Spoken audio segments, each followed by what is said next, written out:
Welcome to the stable. I'm your host, Isaiah Rosner.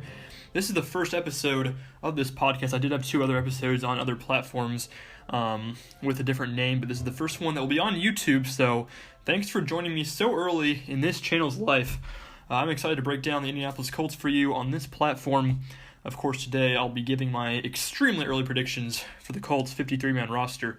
I'll probably do something similar to this coming training camp, but these are who I see on the 2020 Colts roster as of now. So I'll go ahead and get started with this, kicking it off with the quarterback position. So I have Phillip Rivers, Jacoby Brissett, and of course rookie quarterback Jacob Eason. Not too big of a surprise here. I don't think anyone would really expect Jacob Eason not to make the cut. Even though Ballard does say he still has to make the team. I mean, that's fine to say, but I think there's almost no chance the Colts don't keep their fourth-round pick quarterback, and also virtually no chance that Chad Kelly makes the team. I don't think anyone's expecting that, so shouldn't be too much of a surprise there.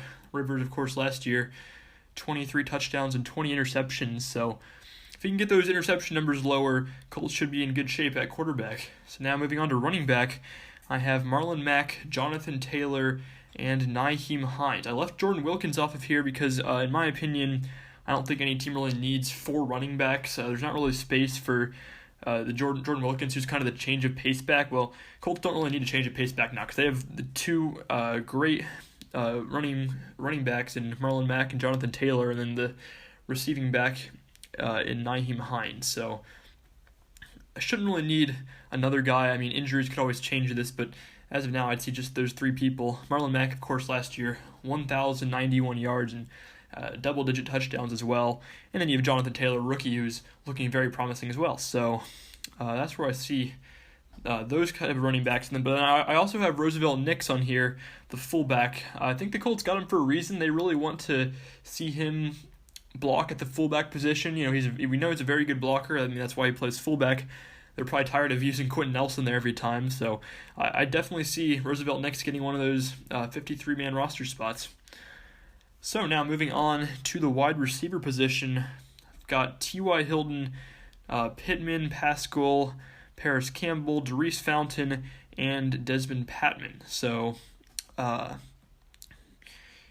know Hilton's great, of course. Pittman, the second-round pick, shouldn't be any problem for him. And then Campbell, last year's second-round pick, even though he didn't do too much, no way you're giving up your second-round pick. Shouldn't be too much debate there. And Zach Pascal, kind of a breakout season last year. I mean, didn't show he was a star or anything, but when Hilton was injured, he was definitely the best receiver on the team. So he's definitely earned himself a roster spot after that year. Darius Fountain, haven't seen much from him. The main thing I think most fans would remember of him is his dropped touchdown against the Chiefs in the playoffs, so that doesn't sit well, but he's had very limited playing time on the field.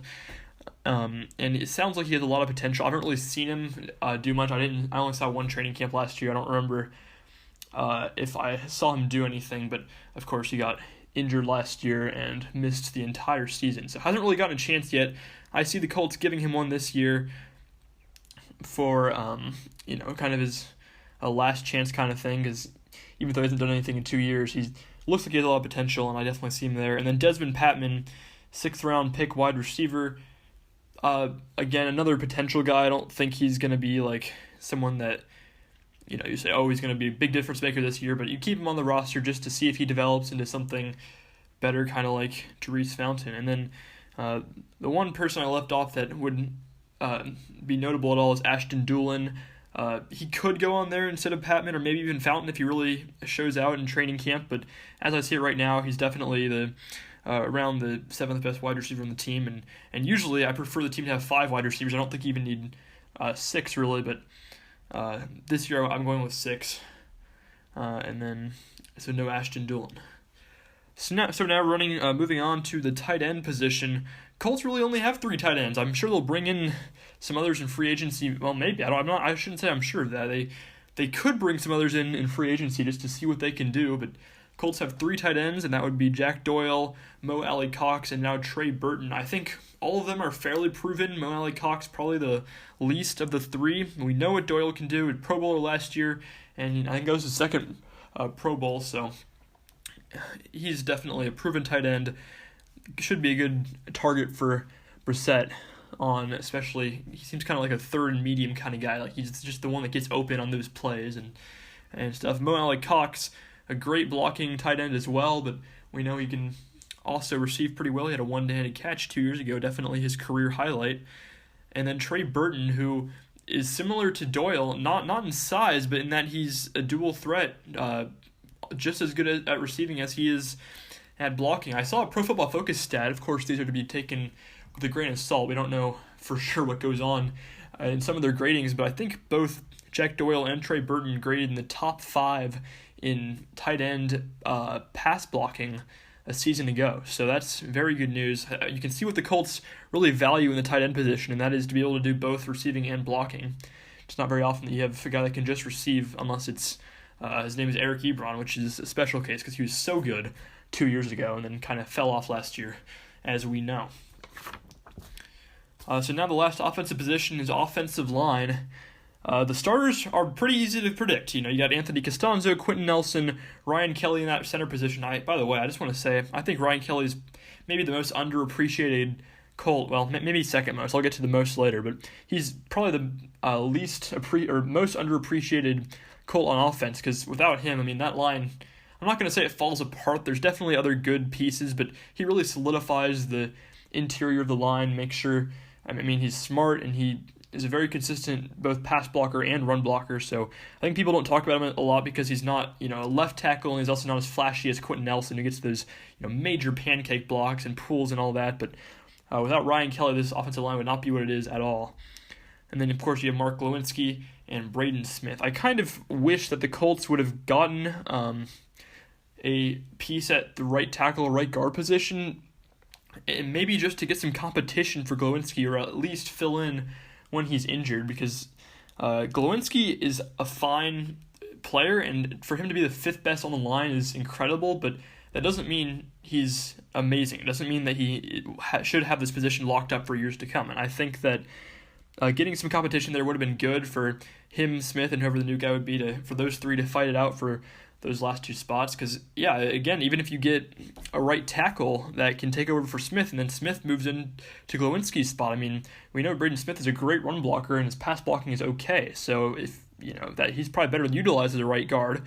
And of course, it's hard to get right tackles. It's not easy to get tackles in this league. So that's why Braden Smith slots in where he does. But if the Colts had gotten him to a depth piece, it would have been helpful. They didn't this year, though. They addressed other needs. I don't have a major problem with that. As for the reserves on the offensive line, we have LaRaven Clark, the only guy who we've really seen do much with this team. In the filling in for stuff, and he's never been really bad, but he hasn't been great. So he'll be most likely the backup tackle if Costanzo or Smith were to go down. And then we have Danny Pinter, the rookie guard. It'll be interesting to see what he does from Ball State, the college I will most likely be going to. We'll see, but anyway. And then we have Patterson as well, and Jake Elgenkamp. So those are the last 2. Didn't really see any notable omissions. I think those 9 guys are pretty much who we have right now as the Colts team. So I don't see anything major that I missed there. So I will go ahead and move on to the defense. So starting off with the defensive end, I have Justin Houston, Kamoko Toure, Ben Banogu, Al-Qadim Muhammad, and Tyquan Lewis. I considered not putting Lewis on there, but couldn't really see another spot to put a player. I think he definitely hasn't proven himself, but he shows enough potential that he should get a roster spot at least at the beginning of the season. So Tyquan Lewis, definitely his last chance this year. I think Quincy Wilson's last chance was last year. He didn't do anything. This is a similar year for Tyquan Lewis. I've heard Ballard talk about the defensive ends and has said good things about all of them, and that's part of the reason why I classify Lewis as a defensive end, because that's what Ballard called him. I know when he first came out of the draft, he was really considered more of a defensive tackle kind of, or a 3 technique kind of guy, but it seems like, especially with the depth the Colts have at defensive tackle, that Lewis will be a defensive end as of now. And the same with Banogu. I don't see him going out to linebacker, considering how much depth the Colts have at linebacker either. So I think both those guys will be classified as defensive ends. We know what Houston can do. He hasn't fallen off yet. It could still happen, so we need to be prepared for that. Need to have guys besides him. For if he's not producing as much, there needs to be production elsewhere on that outside, on that edge rusher position. Hopefully that comes with Toure. Toure is about as proven as you can be for a guy that hasn't even played a full season yet. He really had a good start to the season last year. He was getting sacks, and the sack numbers don't look great. I think he had 2.5, but he really was getting close so many times. And of course, close doesn't really count, but it just shows that he's working towards being perhaps even an elite edge rusher, but at least a very good edge rusher. And then we have Al-Qadim Muhammad as well. I said him, but I think he's kind of a very consistent guy on the edge. He can play the run, he can play the pass, so pretty balanced guy. Hasn't really made any major plays, but Al-Qadim Muhammad is someone you can count on, so I would be glad to see him on this team again. The only notable player I didn't put on this list is Jerry Green. Shouldn't be a huge surprise, but last year's draft pick I don't see making this roster. Definitely could be a practice squad guy, but as for the roster, I'm just not seeing it.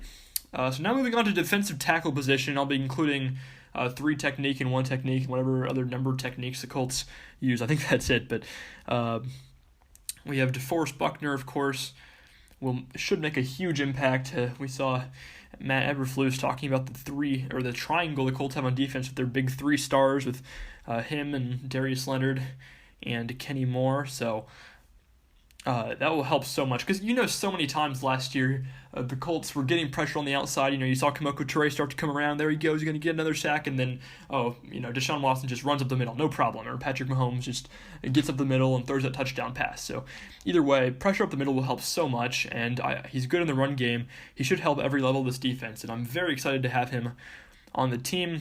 He's a no-brainer, along with Danico Autry. I think Danico Autry is expected to start at the 1 technique spot for the season, so that'd be the nose tackle spot. I also included Autry, Sheldon Day, Robert Windsor, and Grover Stewart. So as for Sheldon Day, I expect him. I think there's a good chance he'll take Autry's spot by the end of the season. I feel like Autry's decline was pretty apparent last year, so even if he's the starting defensive tackle or starting nose tackle, he may not be there by the end of the season. We will see. Hopefully he can pick it back up where he left off. I mean, he was getting sacks 2 seasons ago. I think he had, 9 sacks in a season, so he's played some very good football for the Indianapolis Colts, but kind of fell off last year, kind of like Marcus Hunt, just not as bad as him. But hopefully he can turn it around and have a good year. It will help that he's not getting double-teamed as much, not getting as much attention on him with DeForest Buckner. Maybe that will help a lot, maybe it won't. We'll see, but as for now, it seems like he's a starting nose tackle. I mentioned Sheldon Day. Should be good to have another consistent piece in there, another teammate of Buckner from the 49ers. I don't know how the 49ers had so many defensive linemen last year. I mean, it seems like they have so many good ones. They had, because Day wasn't even a starter, he was a depth piece. But anyway, Robert Windsor, the rookie, he's a rookie. He'll get his chance on the active roster, or on the roster at least. I don't want to say active roster, but at least on the roster. And then Grover Stewart, we saw what he did last year. He's more of a run stopper, but we saw him sack Patrick Mahomes, and I think he had 1 other sack. So he's flashed. He should get a spot on this roster. Good depth piece there. Now moving on to what is probably the deepest position on the Indianapolis Colts, and that is the linebacker position. So we know what Darius Leonard can do. He's fantastic, probably the most talented player on this entire football team outside of Quentin Nelson. So we know we have Leonard, and then we've got Bobby Okereke, Anthony Walker, EJ Speed, and I put Matthew Adams as that 5th and final linebacker on the 2020 Colts roster. Okereke and Walker were no-brainers. They both did well last year. One prediction I'd like to make is that I think that by the end of the year, maybe even at the beginning of the year, but definitely by the end, I think Okereke should be starting at the Mike linebacker spot, because he's just probably the Colts' best pass coverage linebacker. Now, that could be Leonard, but I would say Okereke is probably even a little bit better than Leonard as far as the pass coverage goes. He's not as strong of a tackler as Leonard or Walker, but again, when you have Leonard out there tackling, you don't necessarily need another big tackler like Walker. So I could definitely see Okereke helping out with that middle zone kind of areas, or helping guarding tight ends if the offense, or if the defense is in man defense rather. And I could definitely see Walker filling at that Sam linebacker spot because, again, that's a spot that needs to be able to tackle, and that's exactly what he does. He tackles and he tackles. He doesn't do much else, but as an inside linebacker, Anthony Walker sure knows how to get those stops. And then E.J. Speed and Matthew Adams, I think the Colts had a number of good linebackers last year. They had those two, and they also had Zaire Franklin. They all seemed pretty even to me, but I just went with those two. I feel like Zaire Franklin, I think they're all pretty even, as I said, but E.J. Speed was a rookie last year, so he'll get his chance to try to improve. And I think Matthew Adams just played a few more downs than Franklin last year, and it'll be a tough choice between those two, but I just see Adams as a slightly superior linebacker and a good depth piece for the Colts. So now moving on to the secondary, outside cornerback, I have Rock Ya-Sin, Marvell Tell, Xavier Rhodes, and Isaiah Rodgers. Those are the four that I classified as outside corners. I'll get to the nickel corners after this, but Rock Ya-Sin and Marvell Tell, we know, young cornerbacks that will be second-year players. I expect to see Ya-Sin make a big jump. I mean, we know he got better as the year went on last year, but I think he'll make a big jump this year. It's always hard for rookie corners, and I don't want to get my hopes too high on Marvell Tell, but he looked good for where he was drafted last year, and if I recall correctly, he was actually a safety in college, so he had to transfer to cornerback, so it's possible these could be the two CBs of the future, and that's a pretty bold take there, and we definitely don't know that, but at the very least, Tell is a promising young player, so it will be fun to see how the two of them develop alongside each other. And then Xavier Rhodes, a good veteran piece to help mentor them. I really liked that pickup because it was a very low risk, high reward, or potentially high reward pickup. I mean, if he plays well, then he can fill in maybe alongside Ya-Sin or whoever else does well. And if he doesn't, he can mentor Rock Ya-Sin and Marvell Tell. So definitely good to have that veteran presence, kind of similar to Pierre Desir. Still not quite sure why we got rid of him, but I've learned to trust Chris Ballard because there's been a lot of other times when me, along with other Colts fans, have thought that it was silly that he was getting rid of people, such as John Simon. But it turned out that fit the scheme better. Maybe this will as well. I like the Xavier Rhodes pickup. And then Isaiah Rodgers, always good to get a good depth piece in the draft. I think he makes this team this year and gets his opportunity. On to the nickel cornerback position. I have Kenny Moore, of course, and TJ Carey. Now, I really liked getting TJ Carey a lot because last year, I think we could say the main reason the Colts defense kind of fell off is because Kenny Moore went down, and I think that showed how valuable he is because the middle of the defense was just exposed after he left, and the Colts didn't really have a second string guy to put there. I think they were using George Odom for the most part at that spot, and that's not really his kind of place to play. So definitely good to have TJ Carey as a depth piece. And when I was talking earlier about the most underrated Colt, I think it's Kenny Moore. And I don't mean by the Colts organization. I think they know how great he is. They gave him a big contract. Eberflus said he's one of the three pieces to the triangle, one of the three corners. That's an unintended pun there, three corners of the triangle. But either way, Kenny Moore is really good. He racks up stats like a linebacker, and he covers the inside like the true nickel cornerback that he is. I'm really glad that someone was able to convince Ballard that he was not indeed too short to play the nickel spot. So very fun to have Kenny Moore in there. Excited to see what he does. And then TJ Carey, a good depth piece in case he ever gets injured. Another note I'd like to make about the cornerbacks in general, I wonder how much the Colts will play man versus zone defense, because it keeps seeming every year like they're going to switch to more man, but then they just go to zone each season. So I wonder when we'll see that switch to more man, maybe over 50% man, but at this point, even getting like 30 or 40% would be a change.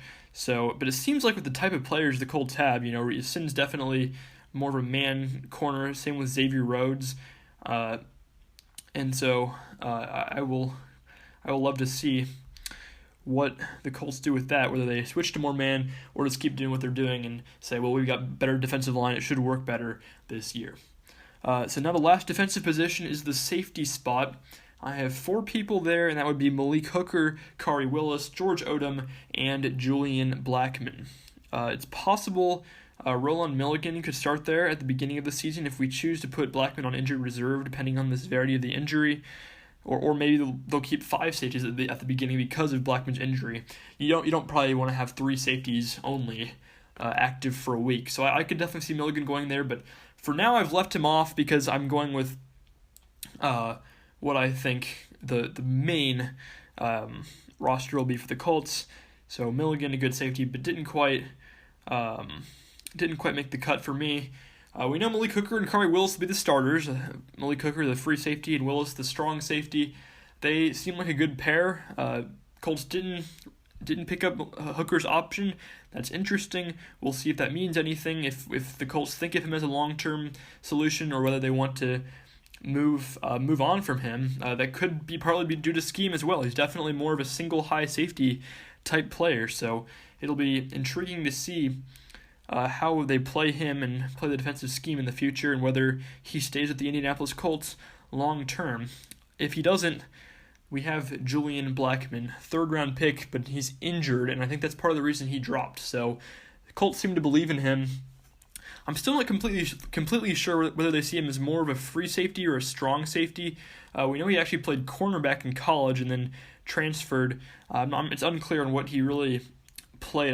One place I heard he played strong safety, and another I heard he played free safety, but he seems like a good tackler, so my guess is he could fill out either spot if someone went down and he was okay, but besides him, George Odom should be a good depth piece as the free safety behind Malik Hooker. We've seen he can be pretty good out there, maybe not great, but good enough to make the team. So now all we have left is the special teams spot. We've got 3 spots left, and that will be for the Colts' 3 special teams players. And for the first time in a long time, Adam Vinatieri will not be starting, or will not even be on the roster as the kicker. Right now, it seems like the main competition is between Chase McLaughlin and Rodrigo Blankenship, and I have chosen Chase McLaughlin. I just think that he played very well for both the 49ers and the Colts last year. He's kind of proven himself, so even if he and Blankenship are pretty close together in training camp, I think the Colts would go for McLaughlin because he's shown he can make some of those long kicks and some of those clutch kicks for the Colts, and should definitely be more consistent than Adam Vinatieri was last year. And then punter, Rigoberto Sanchez, not much to say about that. He's one of the top punters in the league. And the long snapper will stay with Luke Rhodes. So that is the 53-man roster I predicted for the Colts. Again, a lot will change between now and training camp, so that, or even, from between now and the season, a lot will change, but even training camp. And so it'll be interesting to see how this ages, how it plays out, but that's about all I got for today, so thank you for listening. If you enjoyed this video, hit the like button. If you didn't, hit the dislike button, and if you want more Colts content, make sure to subscribe to this channel, and I'll see you next time.